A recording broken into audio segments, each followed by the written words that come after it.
नमस्कार दोस्तों, स्वागत है आपका हमारे YouTube चैनल पर।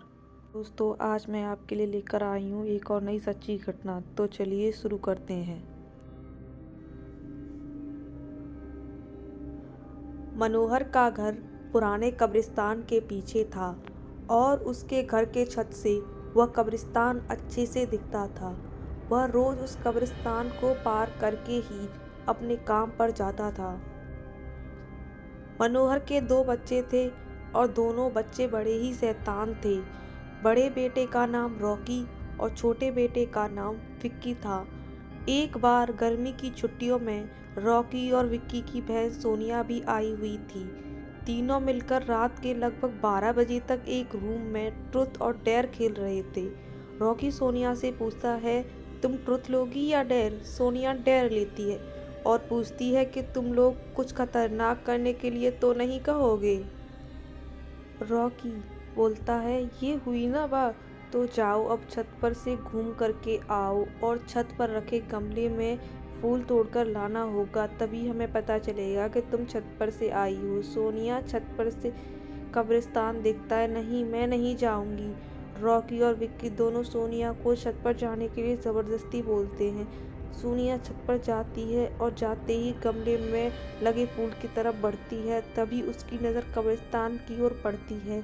कब्रिस्तान में एक बड़ा सा सूखा पेड़ होता है। वह देखती है कि उस पेड़ पर एक सर कट हुई उल्टी लाश लटक रही है। सोनिया उसे देखती है और जोर से चिल्लाती हुई बेहोश हो जाती है।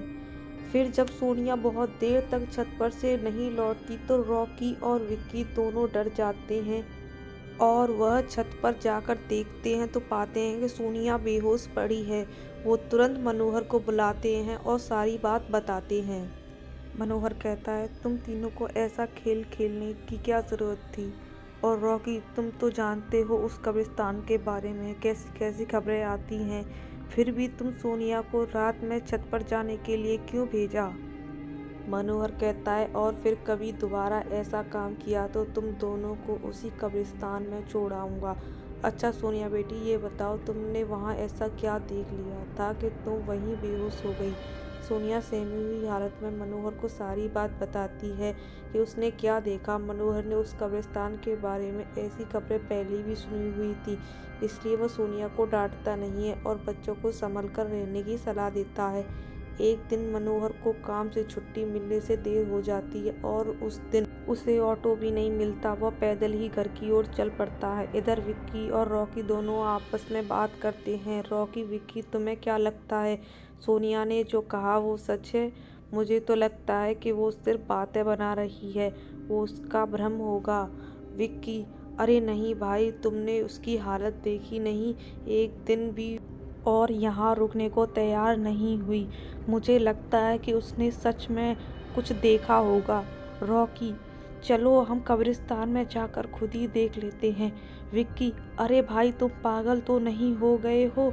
मुझे अपनी जान बहुत प्यारी है, मैं कहीं नहीं जाऊँगा और तुम भी मत जाओ। विक्की के मना करने के बावजूद रॉकी नहीं मानता और अकेले ही कब्रिस्तान की ओर चल देता है। कब्रिस्तान का दरवाज़ा खोलता है और अंदर चला जाता है।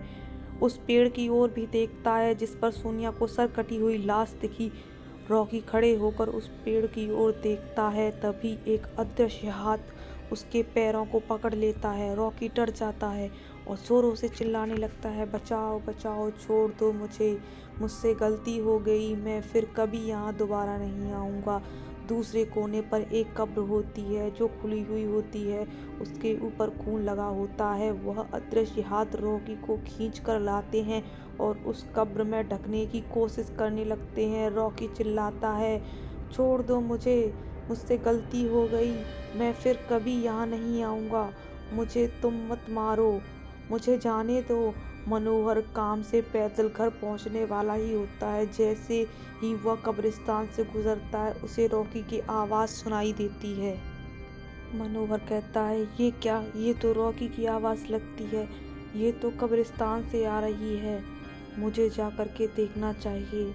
मनोहर कब्रिस्तान में चारों ओर देखता है लेकिन रॉकी कहीं नहीं दिखाई देता। वह घर लौटकर आ जाता है और विक्की से पूछता है कि रॉकी कहाँ है? विक्की कहता है, पापा मेरे बार बार मना करने के बावजूद भी रॉकी कब्रिस्तान में चला गया। वो जानना चाहता था कि सोनिया ने जो कह रही थी वो सच है या नहीं। मनोहर कहता है, हमारे पास समय बिल्कुल भी नहीं है। जाओ, घर के मंदिर में शंख में जो जल रखा है वो जल्दी से लेकर आओ। हमें रॉकी को खोजने कब्रिस्तान जाना पड़ेगा। विक्की वो जल लेकर आता है। मनोहर और विक्की कब्रिस्तान में जाते हैं। मनोहर जल छिड़कता है, फिर उसे किसी घसीटने का निशान दिखाई देता है। वह समझ जाता है और फिर उस निशान का पीछा करते हुए उस कब्र तक पहुंच जाता है। मनोहर कब्र के आसपास वो जल छिड़कता है। कब्र में अजीब अजीब सी आवाज़ें आती हैं। विक्की बहुत डर जाता है। मनोहर, मुझे लगता है कि श्रापित प्रेत आत्माओं ने रॉकी को इस कब्र के अंदर कैद कर लिया है। हमें जल्दी ही इसे निकालना होगा। तुम ये पवित्र जल आसपास छिड़कते रहो। इससे हमें वो प्रेत आत्माएं कोई नुकसान नहीं पहुंचा पाएंगी। मैं कब्र को खोलने की कोशिश करता हूँ। मनोहर उस कब्र को खोलने की बहुत कोशिश करता है। अंत में वह कब्र खुल जाती है। उसके अंदर रॉकी लथपथ बेहोश पड़ा था।